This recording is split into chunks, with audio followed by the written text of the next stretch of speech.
그러니 우리가 누군가를 먹여 힘나게 하는 것도 고치는 사역이 되는 겁니다. 그러니 주일날 애찬을 맡으신 분들, 그 애찬을 통하여서 우리의 마음과 몸이 건강해지는 것입니다. 교인들의 몸을 건강케 하고 치료하는데 효과가 있으니 여러분들이 그 일을 잘 감당할 때에 하나님의 축복이 함께 하실 줄로 믿습니다. 사람들에게 평안하게 해주고 사람들에게 신뢰를 주는 것, 이것 또한 이 시대에 고치는 사명이 되는 줄로 믿습니다. 항상 기뻐하라. 내가 다치 말아노니 기뻐하라. 너희 관용을 모든 사람에게 알게 하라. 주께서 가까우시니라. 아무것도 염려하지 말고 모든 일에 기도와 간구로 예수님의 사역을 세 가지로 나타내고 있는데, 첫 번째로는 가르치시며 라고 했고요, 두 번째는 전파하시며 라고 했고, 세 번째는 고치시니라 라고 했습니다. 이것이 예수님께서 이 땅에서 행하신 주된 사역이었습니다. 그리고 이것은 오늘날 그리스도인이라고 하는 우리들에게 동일하게 주어진 사명이라고 여겨집니다. 교회는 하나님의 말씀과 뜻을 가르치는 곳이어야 합니다. 또 주의 구원의 복음을 전파해야 합니다. 그리고 세 번째로는 고치는 사명을 감당해야 합니다. 의사만 사람을 고치는 것이 아닙니다. 구약에서는 제사장이 하나님께 제사만 드리는 것이 아니라 사람들을 병을 진단하고 병을 고치는 일도 감당해야만 했습니다. 그렇다면 우리가 왜 그 일을 감당해야 될까요?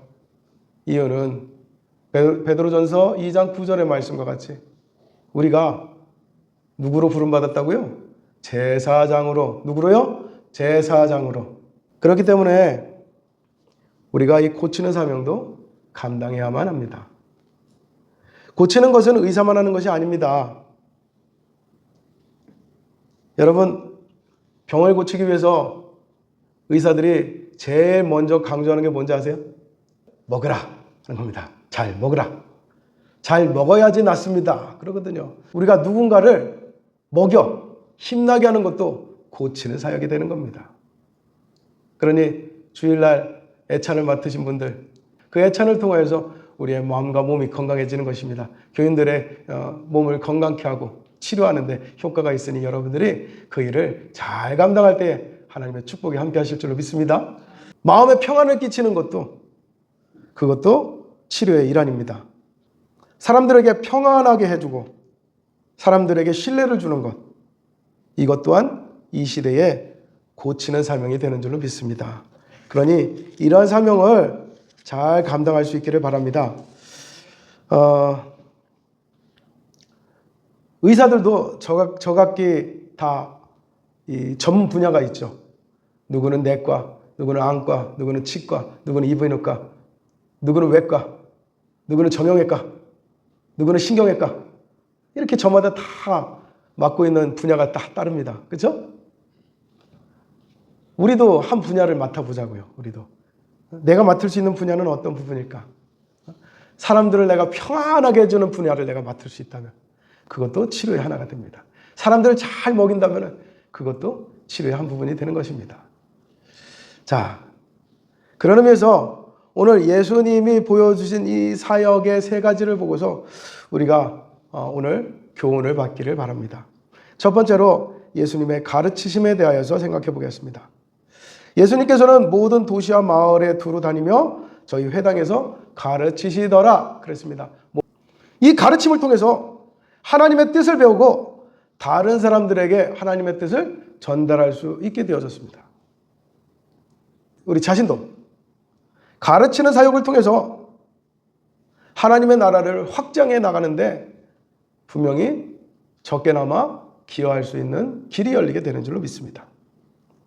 그러므로 교회에서 진행하는 모든 교육이나 훈련이나 성경 공부, 구역 모임 이런 것들에 대하여서 우리는 반드시 열심히 참석하고 참여해야 될 책임이, 의무가 있는 것입니다. 그렇지 못하고 우리가 배우는 것, 가르치는 것에 게으르기 시작하면은요, 교회는요, 어떤 모임이 되느냐 하면 친교 모임이 됩니다. 친교 모임. 우리가 교회라고 할 때에 한자로 교회는 사귈 교자를 쓸까요? 가르칠 교자를 쓸까요? 어떤 것이겠어요?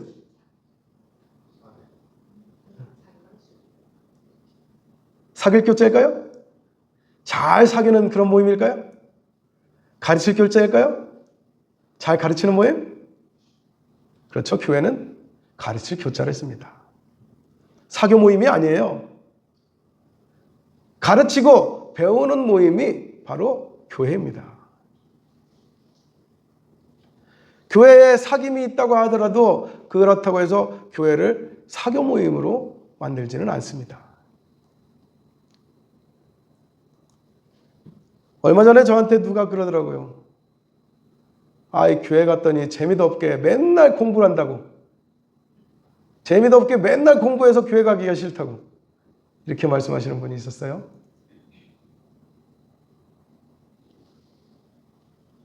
우리가 천국에 거저가는 게 아닙니다.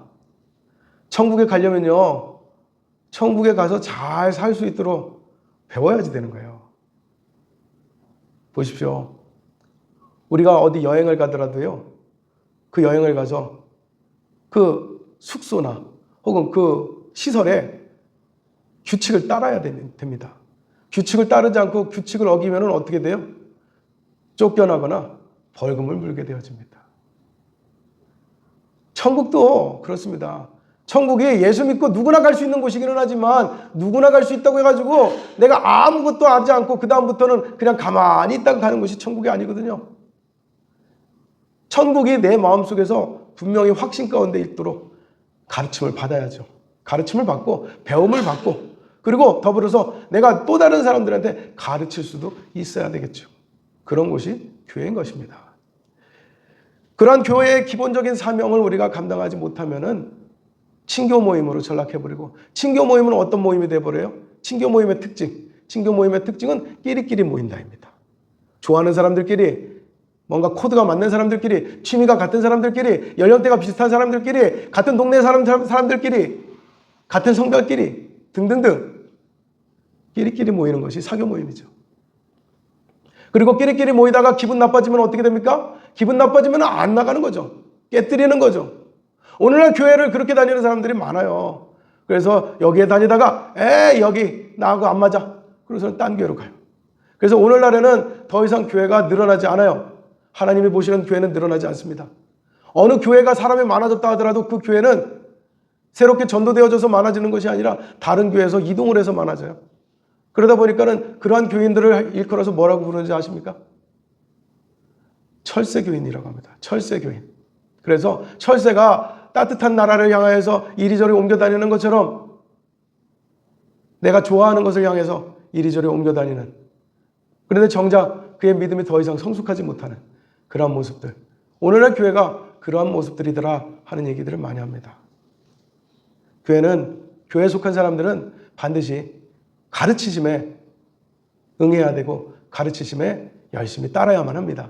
그래야 한 교회에서 하나님을 향하여서 크게 쓰임받을 수 있는 사람이 될 수 있는 것입니다. 그러므로 여러분들이 가르치는 일에도, 가르침을 받는 일에도 게으르지 않는 그런 믿음들이 되시기를 바랍니다. 자, 두 번째로는 예수님의 전파하심입니다. 전파하심. 예수님은 모든 마을을, 모든 도시를 돌아다니면서 복음을 전파하셨더라 그랬습니다. 복음을 전파하신데 이 복음은 무슨 복음이요? 천국 복음이라고 그랬습니다. 천국 복음. 하나님의 나라에 대하여서 모든 사람들에게 하나님의 나라를 들어갈 수 있도록, 하나님의 나라를 가까이 할 수 있도록 전파하라는 겁니다. 전파한다는 것은 가르치는 것과 조금 다르죠. 가르치는 것은 세세하게 알아듣기 쉽게 알려주는 것이 가르치는 것이고, 전파하는 것은요, 일단은 전하고 보는 겁니다. 그러므로 전파한다는 것은요, 가르칠 것까지는 없어요. 여러분들이 전도하게 되면은 자꾸 가르쳐야 된다는 강박관념에 사로잡히시는데 그럴 필요가 없습니다. 전파하기만 하면 됩니다. 전파했는데 우연히 그 사람이 돌밭이에요. 그러면은 듣는 척 하다가 듣는 신용을 하는데 믿음이 안 들어가겠죠. 전했는데 길가예요. 됐어요. 안 들어가겠죠. 그런데 만나서 전했는데 그냥 예수 믿으세요. 나랑 교회 갑시다. 교회 가면 하나님께서 당신을 축복하십니다. 당신을 구원해 주십니다. 한마디 그냥 딱 했는데 이 사람이 좋은 땅이에요. 그래, 좋은 밭이라 듣자마자 그래요? 교회가 어디 있습니까? 나 좀 데려가 주세요.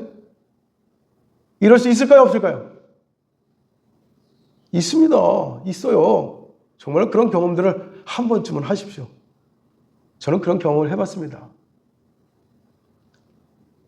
이미 익을 대로 익어진 사람인 거예요. 누가 나 좀 안 데려가나 하고 있는 사람입니다. 그런 사람을 거저 죽는다고 합니다. 그러니 여러분들이 누구를 만날지 알 수가 없어요. 그리고 보세요. 딱딱하게 굳은 땅도요, 삽으로 자꾸 찌르고요, 곡괭이로 자꾸 두드리다 보면은 어떻게 돼요? 깨져요. 깨지고 거기서 돌도 튀어나오고요, 잡초도 빠져나오고요. 그래서 좋은 땅이 됩니다. 그러므로 좋은 땅은 하루아침에 되는 게 아니에요. 내가 자꾸 가가지고 두들겨 보는 거예요. 그러다 보면 이 사람이 두들김을 받아가지고 길가와 같은 땅이, 돌밭과 같은 땅이, 가시떨기 같은 땅이 어느 날 갑자기 깨어지고 열어지는 역사가 일어나게 되어지는 겁니다. 그러니 여러분들이 한 번 가가지고 안 됐다고 해가지고 포기하지 마시고, 실망하지 마시고 그냥 가서 나는 전파한다. 전파하는 것이 내 사명이니 전파한다. 때가 되면은 복음이 들어가겠지. 때가 되면 하나님께서 들어가게 하시겠지. 이 믿음을 가지고 하는 겁니다. 그러므로 때를 얻든지 못 얻든지 전하라고 하는 그 말씀은 바로 이런 것입니다. 언제 때가 될지 몰라요. 누구의 두드림을 통해서 그 사람이 교회를 나오게 될지 예수를 믿게 될지 알 수가 없는 겁니다. 그러니 너희는 천국 복음을 전파하라 하는 것입니다. 자, 그러므로 우리에게도 이 복음 전파의 사명이 있어요, 없어요? 있습니다. 있습니다.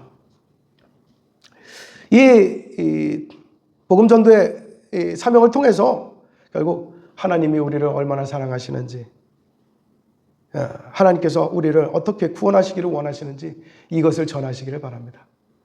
흔히 이제 예전에는 불신지역 막 이러고 다녔는데요. 그러고 다녔더니 사람들이 오히려 그 사람들을 불신하게 되었어요. 그래서 부정적인 말보다는 긍정적이고 하나님의 좋으신 것을 자꾸 전할 수 있으면 좋겠습니다. 그래서 하나님의 좋으신, 하나님의 선하신 우리가 많이 알렸으면 좋겠어요. 그래서 하나님을 신뢰하고 하나님을 기뻐 믿으며 교회에 나올 수 있도록 우리가 전파하는 사명을 감당하기를 바랍니다. 이 전파하는 사명이 얼마나 중요한지 성경 구절을 통해서 우리가 다시 한 번 더 살펴보겠습니다. 자, 로마서 10장 14절에서 15절의 말씀을 보니 이렇게 써 있습니다. 자, 전파하는 이가 없이 어찌 들으리요? 그러잖아요. 그렇죠? 하나님은 복음을 전파하는 그 사람들의 발을 아름답다 하였습니다. 아름답다. 여러분들의 발이 이 아름다운 발이 되시기를 바랍니다. 지상명령이라고 하죠. 예수님의 지상명령. 예수님의 지상명령 우리가 계속 전파하도록 말씀하고 있습니다. 때를 얻든지 못 얻든지, 길 가든지 돌밭이든지 가시떨기든지 계속 전하다 보면은 복음이 들어간다는 겁니다. 자, 사도행전 1장 8절을 보겠습니다. 시작.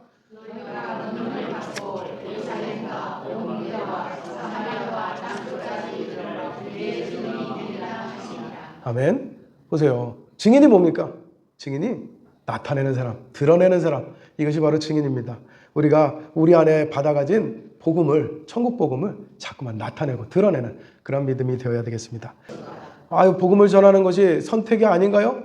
할 수도 있고 안 할 수도 있고 할 수도 있고 못 할 수도 있고 하고 안 하고는 내 자유가 아닌가요? 아닙니다. 명령입니다. 명령은요, 자유가 없어요. 선택이 없어요. 그래서 이 복음을 전하지 않는 내게 무엇이 있다? 화가 있을 것이로다 라고 말씀하고 있습니다. 그러니 복음을 전하는 것은 우리의 사명이 되어야 될 것입니다.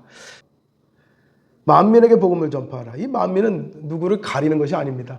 누구는 높으니까, 누구는 가난하니까, 누구는 병들었으니까, 누구는 아프니까, 누구는 똑똑하니까, 누구는 예쁘니까 가리는 것 아니에요. 그냥 누구든지. 자, 디모데후서 4장 2절의 말씀 시작.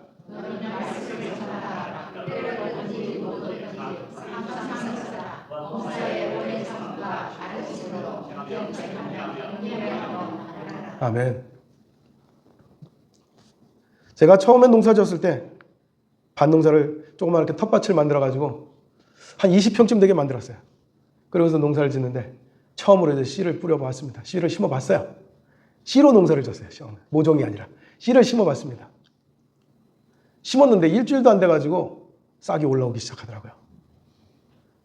그런데 이상하게 어떤 것들은 싹이 올라오지 않는 거예요. 그래서 왜 올라오지 않지? 하고서는 파봤어요. 그대로 있더라고요. 그게 썩었나? 그래도 한번 보자 하고 다시 심어놨어요. 근데 또 일주일이 지났는데 또 안 나와요. 다시 파봤어요. 역시 그대로예요. 에이, 썩었나 보다. 이게 묵은신가 보다. 버려버렸어요. 그리고 딴 거 심으려고. 근데 며칠 있다가 보니까는 제가 다 파내지 못한 씨앗에서 싹이 올라오는 겁니다. 그제서 알았어요. 그제서. 어떤 씨는 일주일 만에 나오는 씨도 있고, 어떤 씨는 한 달이 걸리는 씨도 있고, 어떤 씨는 더 이상이 걸리는 씨도 있구나. 참 무식하죠. 그러나 이 귀중한 이 경험을 통해서 제가 이 말씀의 의미를 깨달았습니다.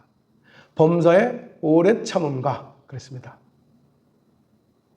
한 번, 두 번 복음을 전했는데도 불구하고 달라지지 아니하고 내 복음을 전하는 것에 대하여서 응답하지 않는 사람들을 보고서 곧 실망하여 가지고 그 사람들과 담 쌓고 지내고 인사도 안 하고 지내고 이런 모습이 있어서는 안 될 것입니다. 앞서 말씀드린 것처럼 어떤 사람은 너무나도 오랫동안 그 사람의 경험이, 그 사람의 지식이, 그 사람의 집안 배경이 단단한 길가와 같이 그의 마음을 단단하게 만들었을 수도 있습니다. 그러나 오래 참음을 통하여서 우리가 계속 두드리다 보면 그 단단한 마음이 부서지고 깨지고 그 속에서 돌들이 캐내어지고 그와 같이 되어져서 언젠가는 하나님 앞에 복음의 열매 맺는 좋은 밭이 될 줄로 믿습니다. 이와 같은 믿음으로 우리는 오래 참으며 때를 얻든지 못 얻든지 전파하는 믿음이 되어야겠습니다. 이와 같은 믿음이 되시기를 바랍니다. 자, 그리고 세 번째로는 예수님의 고치심에 대해서 말씀드리겠습니다. 예수님의 고치심. 모든 병과 모든 약한 것을 고치시니라 라고 말씀하셨어요. 예수님의 고치심은요, 육체적 고치심만 있지 않았습니다. 육체의 병을 고치기도 했어요. 손 마른 사람을 고치고, 눈 먼 사람을 고치고, 앉은뱅이를 고치고, 혈루증 있는 사람을 고치고, 육체의 병을 고치기도 했지만, 예수님의 병은요, 정신적인 병도 고치셨습니다. 정신질환에 있는 사람들도 고치시고, 귀신 들린 자도 고치시고, 마음이 상한 자도 고치시고, 이와 같이 육체적으로나 정신적으로나 마음적으로나 심적으로나 이렇게 병든 사람들을 고쳐주시더라 하는 것입니다. 하나님은 우리에게도 이 치유의 사역에 대하여서 사명을 주셨습니다. 나는 의사도 아닌데요. 앞서 말씀드렸죠. 잘 먹이는 것도 치료하는 것이라고요. 그 마음을 위로하는 것도 치료하는 것입니다. 그 마음을 평안케 해주는 것도 치료하는 것입니다. 그러므로 여러분들이 하나님께서 우리에게 부여하신 치료의 사명도 함께 감당할 수 있는 믿음이 되시기를 바랍니다. 치료의 사명이 있음에도 불구하고 자꾸만 긁어부스럼이라고 가만히 두면 좋을 것을 가만히 두지 않고 자꾸 긁어내가지고 결국은 부스럼을 만들어버리는 그런 모습들이 교회 안에서는 있지 말아야 될 것입니다. 교회 안에서는 어떻게 해서든지 허물을 덮어주고 사랑은 모든 죄를 어떻게 한다고요? 덮느니라 그랬잖아요. 그렇죠? 그러므로 허물을 덮어주는 것도 그 마음의 치료를 하는 것입니다. 그러므로 우리가 예수님께서 보여주신 대로 우리도 그와 같은 사명을 같이 부여받았음을 깨달아야 될 것입니다. 오늘날 현대를 살아가고 있는 사람들에게 있어서요,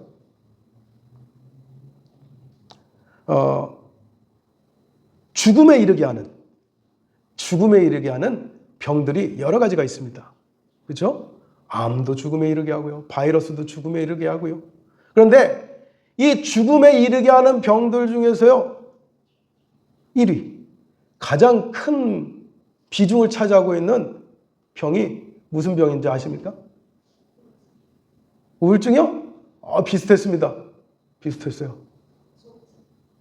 우울증. 그보다 더 큰 범주. 자, 바로 마음의 병입니다. 마음의 병. 우리는 암을 두려워하는데요. 암으로 죽는 사람보다요, 마음의 병 때문에 죽는 사람이 더 많아요.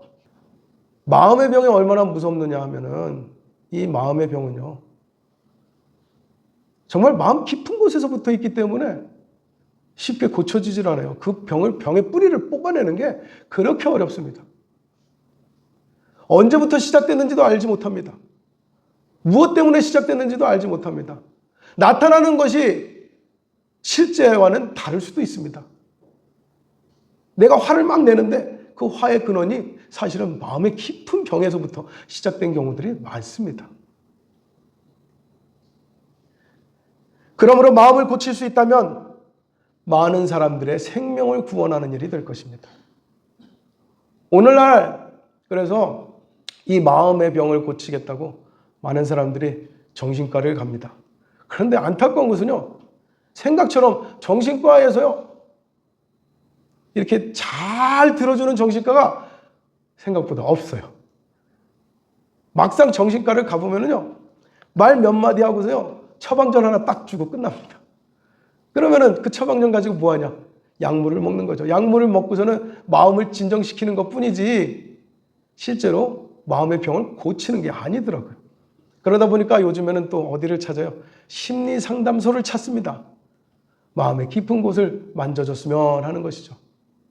그리고 어떤 사람들은 절에 가서 템플스테이라는 것을 합니다. 거기서 아무것도 하지 않냐고 그냥 명상만 하다 오는 거예요. 진정으로 우리의 마음을 만지고 마음을 고칠 수 있는 것은 우리 하나님밖에 없는 줄로 믿습니다. 기도하십시오. 지난 주일날도 말씀드렸지만 힘들고 어렵고 외롭고 슬프고 괴로우면 뭐 하라 그랬습니까? 정신 차리라 그랬습니다. 정신 차리고 기도해라 그랬습니다. 정신 차리고 기도해라. 정신을 못 차립니다. 마음이 아파가지고 정신 못 차리고 근심이 돼서 정신 못 차리고 그렇게 정신을 못 차리다 보면은 기도해야 되는데 기도는 안 하고 엉뚱한 짓을 하고 있어요. 그러므로 먼저 해야 될 것은 정신 차리는 거야. 내가 이럴 때가 아닌데, 내가 이래야 되는 사람이 아닌데, 하나님은 내가 기뻐하기를 원하시는데, 하나님은 내가 기도하기를 원하시는데, 하나님은 이미 내게 많은 은혜를 주셨는데 내가 이렇게 살면 안 되지. 정신 차리고 기도하라. 마음의 병을 위해서 많이 기도해주는 여러분들이 되시기를 바랍니다. 마음의 병을 위해서 기도해줄 뿐만 아니라 나를 위해서도 기도하시고 또 더불어서 이 지역을 위해서도 내 주변에 있는 사람들을 위해서도 늘 말씀하십시오. 내가 당신을 위해서 기도하겠노라. 당신의 마음의 아픔이, 당신의 마음의 괴로움이 녹아지도록 기도하겠노라. 이와 같이 위로하시고 마음을 만지십시오. 하나님께서 주시는 힘으로 하십시오. 하나님께서 주시는 힘으로, 내 힘으로만 안 됩니다. 하나님께서 주시는 공급하시는 힘으로 하시면 반드시 그 일을 통하여서 그에게 마음의 치유가 일어날 줄로 믿습니다. 한 사람 치유를 시키면요, 그 한 사람을 통하여서 또 얼마나 많은 사람들이 구원받게 되는지 모릅니다. 그러니 여러분들이 한 사람의 영혼을 여러분들이 만지시고 사랑하시고 기도하시며 그의 마음이 치유되기를 여러분들이 간절히 바라시는 믿음이 되시기를 바랍니다.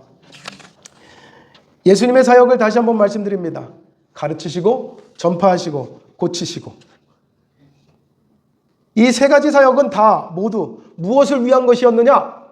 바로 추수를 위한 것이었습니다. 추수. 볼이나 별을 추수하는 것이 아니라 바로 사람의 영혼을 하나님께로 이끌어 드리는 것이 바로 추수였습니다. 하나님은 이제 추수할 것이 많다라고 하셨습니다. 우리에게 추수할 일꾼의 사명이 있는 것을 오늘 이 시간 깨달으시기를 바랍니다. 그리고 추수할 일꾼을 보내주소서 그러는데,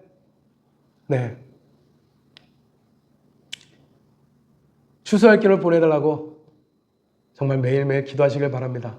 그리고 내가 추수에 능하지 않더라도 정말 시골에서 농사할 때 정말 바쁠 때는요, 어린아이의 손이라도 빌린다라는 말이 있습니다.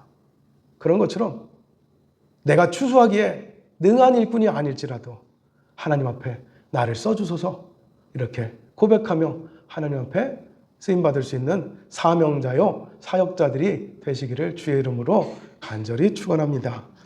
이와 같은 믿음으로 우리가 이제 하나님 앞에 추수한 일꾼들을 보내주소서 기도해야 되는 것도 맞지만 더불어서 내 손이라도 빌려서 추수하게 하소서 하고 기도할 수 있는 우리의 믿음들이 되시기를 바랍니다.